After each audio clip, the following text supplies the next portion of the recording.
friends. Welcome to episode 72 of School Librarians United. I am your host, Amy Herman. This podcast is dedicated to the issues and challenges school librarians face every day. As a school librarian currently in my 13th year, I found myself asking the question, where is the podcast that will help me do my job? I wanted a podcast which addressed the nuts and bolts of running a successful library program. I don't claim to have the answers, but I hope that this is a platform to share resources and exchange ideas. Now is a perfect time to mention that all the ideas and opinions expressed in this podcast by myself, by my interview guests, and the listeners who contact the podcast are our own and do not reflect those of our school districts. When incorporating research, I always make sure to cite my sources. So whether you are a novice or a veteran school librarian, this podcast is something for you. I'd like to extend a very special welcome this week to listeners Christina in Iowa, Stacy in South Carolina, Stephanie in North Carolina, Julie in Germany, and Lisa in New Jersey, who told me that she's been, quote, following the podcast since the beginning and finds it incredibly helpful. Monica in Louisiana was kind enough to email me a message. Quote, thank you, Amy, for your podcast. I am the lone librarian in a pre-K through grade 8 school. Your inspirational words and your guests brighten my day, and I've been a bit blue working from home, and I'm looking forward to implementing some of these new ideas I've absorbed from your podcast. End quote. I welcome you and all listeners to reach out with your feedback, questions, and episode suggestions either on Facebook, Twitter, or the email address schoollibrariansunited@gmail.com. If you include your mailing address, I will be sure to send you a podcast sticker. And now, for today's episode, OERs, or Open Educational Resources. I am so fortunate to be tapping the expertise of Amanda Jones yet again.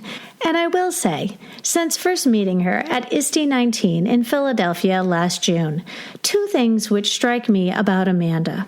Above all, she is generous. And you will soon see for yourself that she is incredibly thorough. Everything she tackles gets her full attention, and all the resources in all of her 3 episodes she's done for us are incredibly comprehensive. And now, my conversation with Amanda Jones.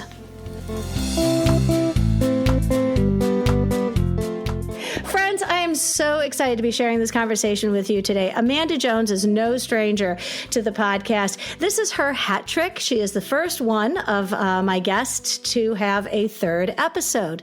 Friends, if you want to hear more of her genius, our episode number 41, using social media to showcase your library program, and episode number 49, free money and how to stretch your budget. Welcome to the episode on OER, Amanda Jones.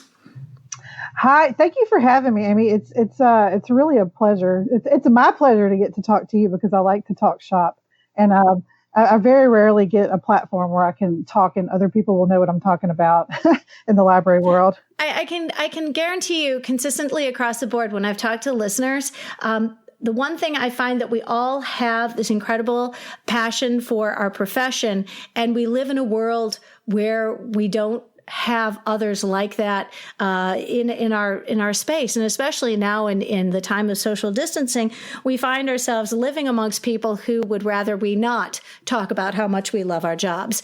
So, Amanda, I want to, first of all, start with some good news you received in the time of COVID. I imagine it's nice getting some good news in your email every once in a while. Yes, I actually got 2 really good pieces of news kind of back to back. First, I found out I won the election for the Louisiana Association of School Librarians. I'm 2nd vice president now, so which means I'll eventually be president in a few years. And so I'm really excited about that. Now, I did run unopposed, but still. And but I also found out I was named the 2020 Louisiana School Librarian of the Year. Oh, outstanding. I'm very proud of that. Well, absolutely. I mean, and it's well deserved. Anybody who follows you on social media can appreciate. I think what strikes me about you and is how generous you are in raising up our profession and others you encounter, especially on social media. You're very generous and retweeting a lot of people's posts. And, I think that that's something that we need to recognize, that we all have this, interest in promoting our profession in a way that it's valued. And you do that in a way that is just so wonderful. So both of these are very well-deserved recognitions. You've gotten a lot of attention for the innovative programming that you've done while our schools are shut down. And I'd love for you to brag just a little bit about the things you've done. Well, so I already had a pretty good following on social media, especially within my community on Facebook. And then with my students, they tend to use Instagram and district-wide, and I prefer my PLN on Twitter. So I started looking for ways to reach the kids while we're distance learning. And so I started doing weekly virtual field trips called Journey with Jones, because there's tons of virtual field trips out there, but I find that for my students that are in 5th and 6th grade, it's a little harder for them to navigate some of those sites. But there's so many out there. So I started leading trips, and I'll do a series. Like we've gone to Venice and Rome and London and the Palace of Versailles. So I'll do a Google slideshow with links, and then we'll go and use 360-degree panoramas or virtual reality. And we'll actually go to the place, tour it, and I'll give a little tidbits of information about it. I'm very happy with my virtual field trips. We have whole families in my community watch it together. They'll send me pictures of themselves as a family watching it, which I think is really sweet. And then those that don't watch it live, I then will go and post the video of it later, and I'll have hundreds of views.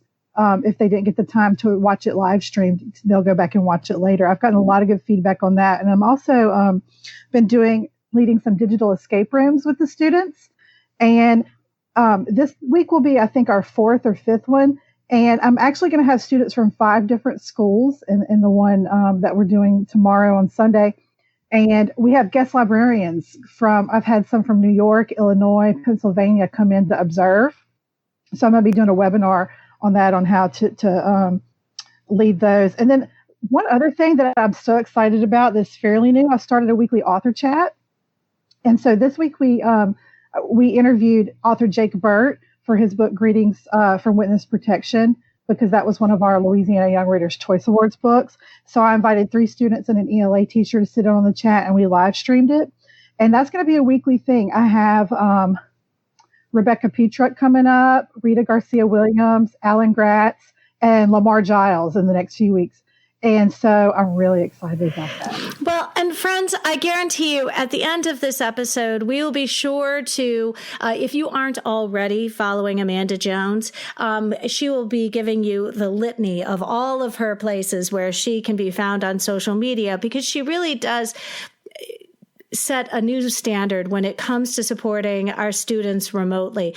And can I just say, the sound of our voices when our students have an opportunity to hear us. I know I've done a little bit of, dropping in on our Google Meet with our students, and there is a connection that happens because the students hear our voices, and it really does add to this distance learning when we teach our students and we're doing our screencasts and the students can hear our voices, and all of a sudden you have that sense that connectivity that you have, which when you're usually sitting in a room together. And so I've heard the feedback I've gotten back from my teachers is that, Amy, hearing you teach your classes is really important. The content's great, but hearing you really does feel like you're right there. And I know for your students, they must be absolutely delighted. It's like you're there teaching them. And the nice thing is your families get to see all the fantastic things you're doing. And it can only make your program look that much more, fantastic. I'm lacking for words. I've been asking a lot of the teachers to let me know when they have Google Meets and Zooms, and I'll pop in for a minute or two, not to interrupt their lesson, but I'll just pop in and I'll say, hey guys, we're doing this. I miss you. And then pop right back out. Yeah. So I've really been enjoying getting to do that too. Well, and we've been encouraged to do that with our administrators during the year. Our district has each building has posted their Google Meets by grade level, so that the specialist teachers as a group are being encouraged to stop by. Amanda Jones, in addition to supporting your students during this period of shutdown and the closing of the schools, you've also found opportunities to support school librarians around the country. Could you tell us a little bit about the professional development opportunities that you are offering? So my friend and I, Heather White is a teacher in my district at another school. She's a 5th grade teacher. And we have decided to get together and put together a series of webinars, because after we were doing our digital escape rooms together, and after I was doing the virtual field trips, I was getting lots of emails from librarians every week. So I figured, well, why don't I just do a webinar and I can tell everybody at once? Not that I mind the emails, because I always answer them. But so we decided to put on a series of webinars. We have 3 coming up. We've called it our 2 cents, like what we think, our 2 cents for Heather and I. And so we are doing one on why you should be using Twitter, because we feel very strongly about Twitter. That's actually an initiative we've been trying to push in our own district. We're also going to do one on how to run online digital escape rooms. So how we're running it distantly, and then also how to create your own through Google Forms. And then we're going to do one on virtual field trips and talk about where you can access resources, the best way to put it together to present to students, how to record it and stream it and all that. So we're going to have 3 webinars coming up within the next 2 weeks. And then from there, we're looking at doing several more within the coming months. Well, and I think what I find wonderful about this is, like I said, some people would feel rather proprietary about what they're doing, a little selfish, because this is something that sets you apart from other school librarians. And yet your response is, I'm going to share this. I'm going to put this out, because it's not like a zero-sum game that, somehow I'm less of a librarian if other people know how to do what you do. And you see this as a sort of a rising tide lifts all boats. And if you can transform your corner of the world, other people can use the same sort of strategies, rather than having us all. I'm sure there was an incredibly steep learning curve when you started your virtual field trips. I'm sure that anytime you started something wonderful and innovative and creative, and something that you couldn't point to somebody else and say, I want to do that, you came up with something new. And instead of coveting it and keeping it close, you're going to just share it out and hope that somebody else has the kind of success that you have. Yeah, I spent hours upon hours researching how to do the virtual field trips. And my thought process is, why should another librarian have to spend those hours doing that when I can give them the tips and tricks so that they can do it faster? After each of my trips, I always post my presentation on my website, and I encourage librarians, just take my presentation, copy it, put your own name on it, because we're all better together. And even though I created this idea that I'm doing with these Journey for Jones, there's other ideas that I use in the library that I got from other people that were generous enough to give me their ideas. So I feel like it's kind of a pay it forward. So we borrow each other's ideas. So when you come up with your own original one, you definitely should share it with anybody who wants to use it. So I encourage librarians, they can go to my website, they can use my presentations, they can use my videos, they can email me for help. Because like I said, it took me hours to figure this out. So why waste your time when I've already figured it out and can tell you how to do it? And just for clarification, would you please make sure we have a link to your website in our show notes? Yes.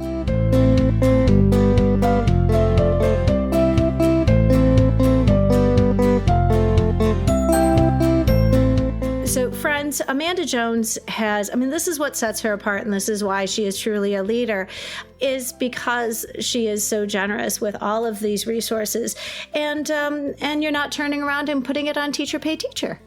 Oh, no. Oh, no, no, no. And forgive me. And friends, Amanda and I are going to tread very lightly around teacher pay teacher because at the risk of offending anyone, we do want to address a few things, but we are also going to recognize that I know, Amanda, you give away what you do without expectation of payment. Every once in a while, somebody asks me how much money I'm making on my podcast. I said, dude, this is amateur hour. I have received nothing but a little bit of fan mail. So, yes. Well, a friend did recommend to me, she said, you ought to put all of your trips on teacher pay teacher. And I'm like, absolutely not. Absolutely not. No way. Well, and again, I appreciate that educators are never going to be paid what we are worth. And if distance learning and learning at home and has taught our families anything, it is the value of the people who teach their children on a daily basis. You remember some of those emails those social media posts that talked about how teachers should make $1 million a year because after one day of learning at home, it's turned parents into they're convinced we are valued because we teach their children all day, every day. Yeah. All right. So listeners, the reason why Amanda has been brought here is because she answered the all call. A listener actually reached out to me and said, I really need to learn about OERs. And she said, you ought to do an episode on OERs. And I said, oh, no. You answered the call. You said, I'll help. I've done presentations on OER. Please tell us where and when, and we'll get started on this. So I want to first say that 2 years ago, I participated in a project called the Realized Project, which is rural engagement. It's for rural librarians. And through a grant, I was able to travel to Georgia. I'm from Louisiana. They paid me for a week to go train with other librarians. And that is when I first really learned about OERs from Dr. Melissa Johnston at the University of West Georgia. And she taught us so much about OERs that I wanted to turn around and share that with others because OERs were not something that were talked about in my district. So I put together a presentation for my district, but then I ended up using that presentation along with a friend of mine, Rebecca Gertis, who I also met at the Realize Project. She teaches at a school in Zachary, Louisiana, not far from me. We put together a presentation, and so far we have presented at our State Library Association conference. We've presented at our state affiliate. Our state ISD affiliate is LaQ. We presented at LaQ, I think twice on that. I want to say twice on OERs. I was fortunate to go to the Southeastern Library Association conference in Hot Springs a few months ago. Well, actually back in October, I think, and present at a regional conference that had about 10 states there. And then I also presented on OERs at AASL 19 in Kentucky this year. Wonderful. And I will say, using this podcast to promote presentations that the rest of us were not, able to attend is something I recognize is a great opportunity. So I do appreciate that, I do like to feature these presentations because I recognize that those presentations represent a great deal of time, and you and your co-presenters have hammered out these ideas in a way that is coherent. And friends, I'm going to be attaching links that Amanda has generously provided in the show notes, and I recommend that you go ahead and take a look at these and use them as a reference because they have some fantastic resources, compilations of OERs. So definitely make sure you take time to go to the downloads and put them in your Google Drive or where you can save them and access them so you can explore them during this time. Taking a look at this presentation that Amanda has been generous enough to share, I went through it myself as if I were attending your presentation, and I wish I could sit in on one of your sessions because I think it would be really fun to watch you teach other school librarians. You start your presentation on OERs by talking about the top 3 online resources which educators use. Yes. So according to an EdTech article that I had read, educators tend to, when they're looking for lessons and resources, they tend to use the top three, which are just a basic Google search, Teacher Pay Teacher, or Pinterest. And those aren't always the best places to find the information that they're looking for. I know it's a lack of time for teachers and librarians, and it's a lack of not knowing where to look. But those tend to be the top three that they use. And so my hope is that through these presentations, I can get them away from that and to find more reputable sources and free sources, things that they don't have to pay for. I appreciate that. The irony is not lost. The fact that we teach digital literacy to our students, that Googling is not a research strategy. And this is something which all of us recognize, that just simply Googling something is not the best way for any of our students to find information. And yet we're guilty of that when we find ourselves going, how do I teach this next lesson on digital citizenship? I'm definitely guilty of doing that in the past. I really make a conscious effort to try not to do that anymore, because there's so many free open ed resources, free digital resources out there if you know where to look. So with the presentation that I have done, I put them, the different OERs that I found in different categories. So hopefully librarians and educators will try those first. Before they turn to Google or Pinterest or Teacher Pay Teacher. Fantastic. And, I like the idea that you mentioned that, AASL is considered an OER. And yet I don't, in my head, I think, it's AASL. I don't think, it's an OER. And, so I think that there's a certain amount of changing the way we look at these resources as being, OER designated. So you mentioned Teacher Pay Teacher, and it's really a hot potato when it comes to educators in general. And I don't want to alienate anybody who has a Teacher Pay Teacher store, but I think it is something that we sort of try and talk about in a way that recognizing that this is an issue for which many people have mixed feelings. Yes, it's a very hot topic. People are I find that people are either really for it or really against it. I'm kind of on the fence about it. I try not to use it if I can help it. It's not that I don't want to support the teachers that are providing the lessons on Teacher Pay Teacher. It's just that I've noticed that there seems to be a rampant copyright and intellectual property issue. For instance, as I was looking through there one day, I saw things that were ripped straight out of Donald Miller's books, Jennifer Lagarde's books, things that teachers were saying that they came up with that I know for a fact they did not come up with. And so it makes me very concerned of all the copyright issues, because I definitely don't want to pay for something from someone that was not their idea, that was the idea of someone else. And it's, I want to be very cognizant of that so I tend not to use it.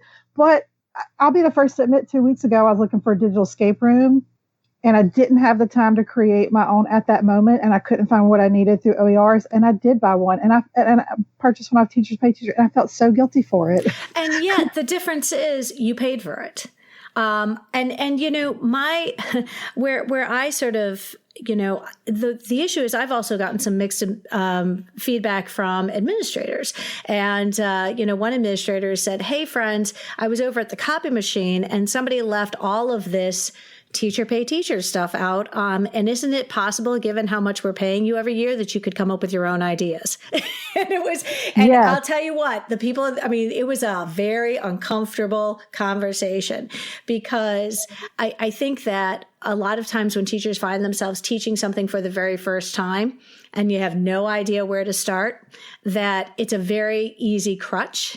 And I think what I also worry about are the people on Teacher Pay Teacher, because I have seen flagrant sharing of Teacher Pay Teachers. So somebody in one grade level team will say, "Hey, I got this off of Teacher Pay Teacher. Who else wants it?" And they just send those digital copies. And even though at the top of that packet, it has the whole Teacher Pay Teacher, like this is a single use intended for one teacher. And yet what I see in practical application is that's being distributed, mass distributed. Yes. Yes. That happens at my school. I've seen it too. Yeah, I do. I'm going to include this article that you referenced because it really gave me a lot to think about. It's by John Gustafson, and I want to read this quote. He said, quote, "This curriculum will not magically come from Google, Pinterest, or teacher pay teachers, nor will it happen overnight using a prepackaged textbook set from a publisher. Rather, a deliberately planned content knowledge rich curriculum will be the result of years of preparation and revision with colleagues and its benefits for students and teachers and will only grow with time and effort invested." End quote. And that seems to be applicable both in our classrooms and in our library programs. What do you think? I really love this quote. I'm actually very vocal in my district, much to the chagrin of my administrator. I'm very vocal about our curriculum in our district. We have some subjects in some grade areas that are forced to use boxed curriculum with scripts, and the teachers are not given the freedom to stray away from that. And I love this quote because educators that are actually in the trenches, I call it in the trenches, who are in the classroom, they know that curriculum is ever evolving and it depends on your students and how you're going to teach the lesson. And you can't follow a script and you can't just get these blanket things off box curriculum or teacher pay teacher and think it's going to be a one size fit all process.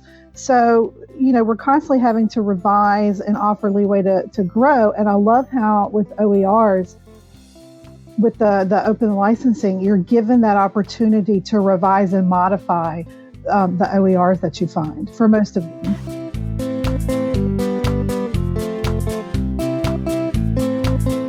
It's a terrific segue into how OERs can really provide a great deal of support to both educators and school librarians. OERs, what makes them such a great option for educators? The best thing I find is that they're free, first and foremost. They're free. But it's important not only because they can be cost saving, but they can be customized and revised to fit your classroom or your library needs. And David Wiley had put out an article. Actually, I think it was a research study, but he attached an article about the definition of openness that said that OERs are licensed to allow for the 5 R's: to retain, revise, reuse, remix, and redistribute, depending on license. So with OERs, not only are they're free, but you can also reuse, redistribute, remix, and based on the licensing and the copyright issue, most of them you can do all of that with most of the OERs that I found. Well, and that would be welcome news to our districts who are constantly trying to find ways to, find resources that do not require exorbitant licensing and or come with the threat of expensive lawsuits and damages that districts have had to pay for abusing copyright material. I'll be honest, I know very little. This interview is part of my education as well. I didn't realize that OERs include more than just PDFs. Yes. So, and there's several different schools of thought. Some people say OERs are any free digital resources. I believe the Department of Education defines it as it can be anything such as an online course, textbook, lesson plan, simulations, images, videos, pretty much any teaching, learning, and researching resources that are in the public domain or released with an open license. So I tend to think of anything that's free out there as an OER. There's some people get a little iffy on the definition, but pretty much anything out there that has an open license or is or open to the public would be an OER, in my opinion. Do you think that OERs are underused because educators don't know where to find them? I think that's one of the main reasons. They don't know where to find them, but I also think that a lot of educators don't even know what an OER is and that they exist. Honestly, 2-3 years ago, before I met Dr. Melissa Johnston at the University of West Georgia, I really didn't know exactly what an OER was, and I've been in education for 19 years. I think it's OERs. I think there are educators who are constantly working on their craft, who are following people on Twitter, who are attending webinars and professional development and attending conferences. And I think that those educators tend to know what OERs are. If not where to find them, they know what they've heard it. But I think there's a lot of educators, for instance, in my district, that they don't always stay up to date. And so they don't know what an OER is. I did an ed camp. I hosted an ed camp and I did a session on OERs. And the 60 people that were in my session, I said, who knows what an OER is? And pretty much everyone raised their hand. They didn't even know what an OER was. So I think that's where we as librarians come in, is that we're in that unique position that we can make sure the educators in our district know what OERs are, from the teachers and the administrators in our own schools all the way up to the central office, the district personnel. And I think we have a responsibility to let them know what an OER is and where to find them and how to use them and get the word out. I think that's a big part of our job. Well, and listeners, for those of you who haven't the benefit of looking at Amanda's presentation, I'm going to guarantee you right now she has pages and pages and pages of where to find these OERs and has generously included links in all of these. So when we talk about these great OERs and where to find them, don't worry, Amanda Jones has done all the work, and we will be giving those links to you at the bottom of the show notes. So, I want to talk about what makes an OER, and by the way, you talk about how we fit into the picture when it comes to promoting OERs. I know that there's a segment of the librarian profession who now embrace the designation as information specialist that, and I'll be honest, many library schools across the country have changed the name of their program to a School of Information Science. My own my own program that I graduated from used to be called the Library of Information Science. The Library and Information Science, the word library was in the degree. It no longer is. It's just School of Information Science. And you're like, this is where I see the information component coming out. So what makes OER stand out from information we typically find in a Google search? I guess I hadn't realized why these OERs are so unique. Usually with an OER, when you're looking for something like, say, through OER Commons, they will always at the bottom tell you where the source is coming from. So you know that if it's coming, this OER is from the Smithsonian Institute, it's a vetted, verified source. So the OERs in my presentation are OERs that have been vetted and they're quality material. Whereas if you're doing a Google search, you don't always know, it's not always apparent where this person is getting their information, what institute or what educator has created this. So I love with OERs that they're linked to organizations. And, also not everything you find in a Google search is free, or it's full of spyware and you have to download this, that, and the other. And with OERs, I also like that if you say you're looking at something in Google, what you get is what you see is what you get. But with an OER, you're encouraged to adapt that material to fit your needs and reuse it. Whereas if you're looking at something in Google, you might not be allowed to share it or redistribute it. With an OER, you're encouraged to adapt, and it's empowering for educators that are trying to make something work within their own library in their classroom, because we know everything is not one size fits all. I think that's, really something that we should remember. I'm hoping that you can explain, I realize you're not an attorney, but the difference between public domain and an open license material, because I think there's a subtle difference and not everybody appreciates that they're two different things. Yes, in fact, when we give our presentation, I always make Rebecca do this because she's so much better at explaining it than me. But basically, public domain would be something that's in the public that the copyright ownership has been waived. So you can reproduce and distribute it freely. The actual public owns the work. So no one in particular owns it. We all own it and we can share it and use it at will.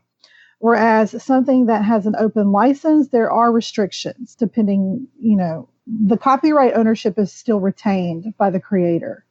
So we can use it with permission as long as we follow the guidelines for reusing it. For open license OERs, you'll usually see a button or icon at the bottom.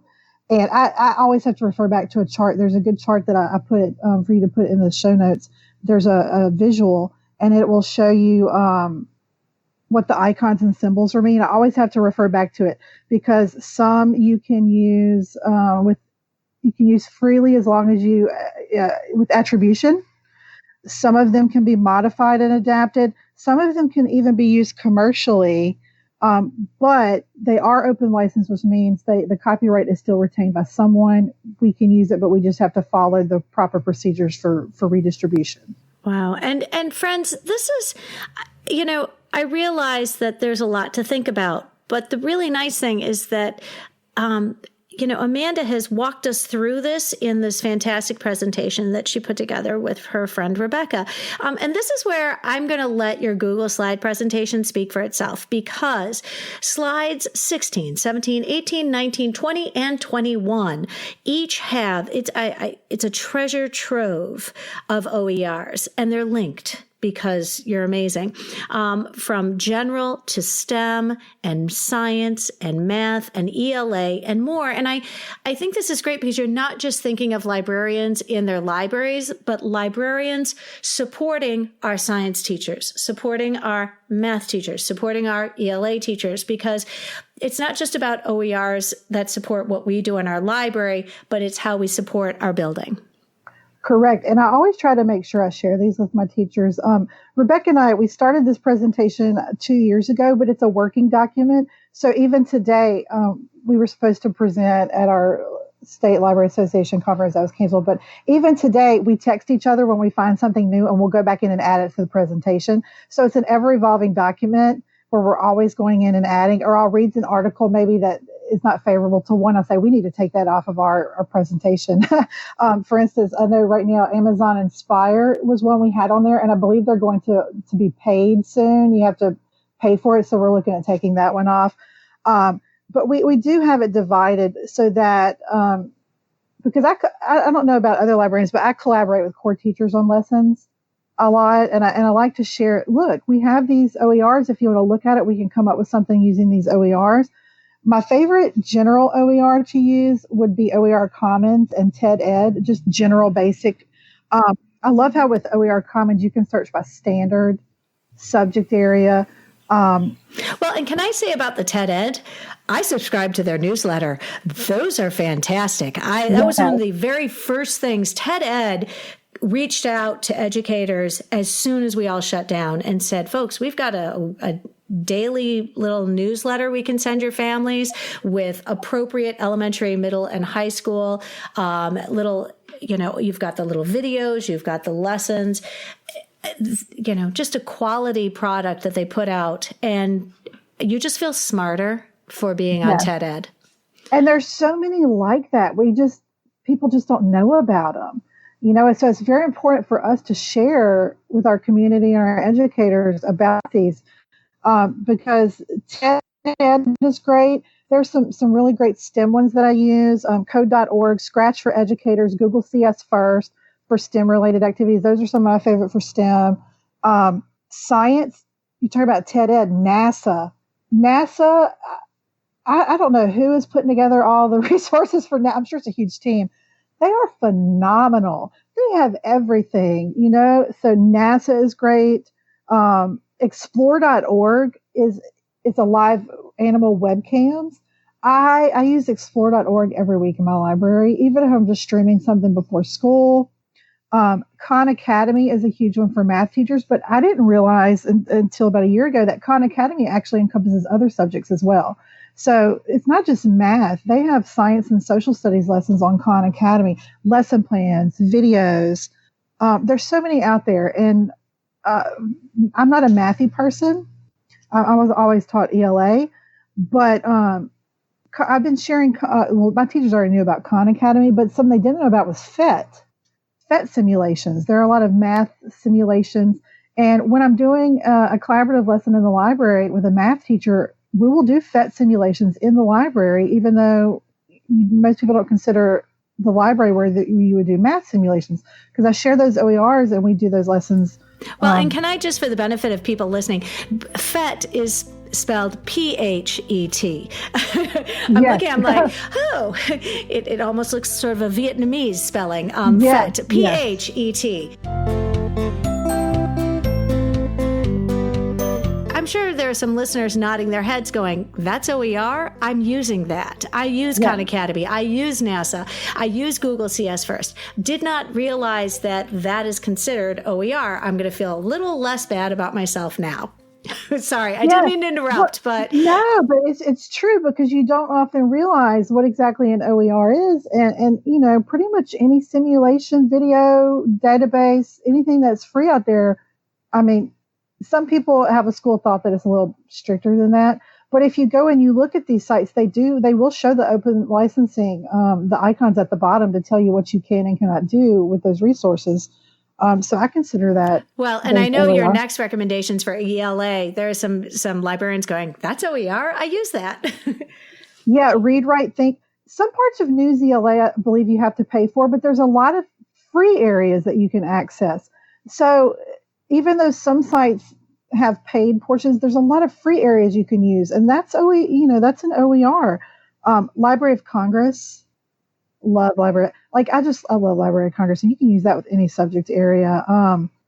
Others I use in the library, Common Sense Education, Smithsonian Educator. There's just so many out there. And I found a lot when I've been doing the virtual trips. There's just so many out there, and it can be a huge task when you're new to OERs to try to navigate all of this, which is why we try to keep an up-to-date list of our favorites in our presentation, because you can spend hours, and I'm not going to tell you how many hours. It's shameful how many hours I've spent searching these websites. But a lot of them, particularly OER Commons, if you're collaborating with, say, a science teacher on a library lesson, and you can ask them what standard they want to cover, and you can search by standard. You can search by standard. You can say, oh, well, I'm going to look for this standard. Now, do I want a video? Do I want a simulation? What do I want to use? So they're out there. You just have to know how to look, where to look, and how to use them. Well, can I just say, it seems to me like almost, it's not shameful. It's a noble use of your time. I mean, you are doing this for the better of the greater good. What you're doing and what we do as librarians and as information specialists, when we are supporting our educators in the lessons that they're generating, because this is where I get to tell listeners about our fourth episode, which will come in our season number 3, is our role as curator. Because you can't accumulate all of this information and not have some sort of systematic way to disseminate it, not just to collect and curate this information, but to disseminate it to your audience, whether it's your youngsters, your kiddos, or your educators, or other school librarians listening to the podcast today. And so our role as curators, I made Amanda agree to come back early next season and talk to us about her role as a curator, because I think that especially when it comes to OERs and being an information specialist, this is where we need to recognize this role we don't always recognize is ours. Yes, because there's so much information out there. And to be able to disseminate it to teachers and other educators, you have to have a system. You have to have a system of curation. You have to have those tools, and you have to know how and when to distribute those. Exactly. I interrupted. A lot of very lucky people can use Destiny. My district is not one of them. But please do tell us why Destiny users are lucky. So I'm kind of embarrassed that I didn't realize this for my first 2 years as librarian, that Destiny actually contains OERs. So we had students that were coming in and they would look for, say they're doing a biography, and our biography section at the time when we first started doing these projects, they weren't the greatest. They were very outdated. So the kids were I taught them how to use Destiny to locate books for the person that they were researching. And I noticed there was an OER link. And so Destiny won't just list the books that you have in your library. There's an OER tab that you can click on, that is a plethora of information. And I like to use the example of Jackie Robinson. Our teacher did a civil rights unit, and they were studying Jackie Robinson. And we, of course, did not have enough Jackie Robinson books to go around to all 90 students of hers. So I showed them how to use Destiny to look up Jackie Robinson in the OER category. There was tons of information out there, videos, primary resources that I didn't even realize. It's just a tab on Destiny, and it says OER, and you just click on it, and it's all there. Wow. It's something that I'm sure some people are like, oh, of course I knew about that. And I'm like, I had no idea. I didn't for a while. Listeners, I am so grateful to Amanda for taking time out of her Saturday morning to talk with us today. Would you please let listeners know where we can find you on social media? All right. There's several places. So if you're on Twitter, my personal Twitter is at ABMACK33, it's ABMAC33. That's where I share a lot of my librarian articles and things that I find as a librarian. And occasionally I throw in things about my daughter, but it's mostly professional resources there. My library Twitter account is at LOM, Live Oak Middle, LO Middle Library. And that's where I post about all the programming that's happening in my library. On Instagram, my library's Facebook is at LOM_library. And on Facebook, it is, you just search LOM, which stands for Live Oak Middle, LOM Library, and you'll see it. I want to say, since we had school closures, I have added 500 followers to Facebook, and it has gone up. It went up, my usage went up 4,000% since school closures. So it has been a huge tool that's been effective in reaching my community while we have been closed. But I also have a website. It's lomlibrary.org. And I do have links there. If you check out the link, it says About the Librarian. It has links about the webinars that I do. And there's a link called Journey with Jones, in which you will find all of the my presentations and videos that you are more than welcome to use if you'd like to do your own virtual field trips. And I did also want to mention my friend Rebecca, who worked on this OER presentation with me. Her Twitter is at SoVeryLibrary. You should check her out. She's a phenomenal, kindergarten only. She's just a kindergarten librarian. She does some of the most amazing things with those kindergartners. So you can look up her on Twitter too. And I know right now there are a lot of people who teach littles going, oh, I've got to follow this person. I can't imagine teaching 5-year-olds all day. I really can't. You should see the makey projects that she does with her kindergartners. Blows my mind. Oh, honestly, Amanda, I could talk to you all day. Friends, we are just so lucky to have somebody like Amanda who is going to just share everything she does. And I'm grateful, and I consider your state incredibly lucky to have you leading the helm with your position now as in your state. And I'm really appreciative because selfishly, I get to share you with my listeners. And, I know that there are a lot of people who really appreciate what you do. So, listen, stay well. I thank you for giving me too. I just want to say I appreciate you giving me the platform to share, because I truly appreciate everything you're doing for the library community. Oh, well, thanks. Well, listen, we're going to team up again in the fall, friends. So take care of yourself, and I will talk to you soon, friend. Bye, guys. Anytime someone volunteers to be a part of this podcast, I am reminded of what a privilege it is to be a part of a profession which is constantly growing and supporting one another. As lifelong learners, we are always looking for ways to prepare ourselves for the ever-changing demands of our libraries and our programs, and listening to podcasts is one way to do that. If you found this episode helpful, please share it out with your team, your PLN, and on social media. The topic of our next episode will be badges, Minecraft, and more, and my interview with Jennifer Lewis. I hope you will tune in.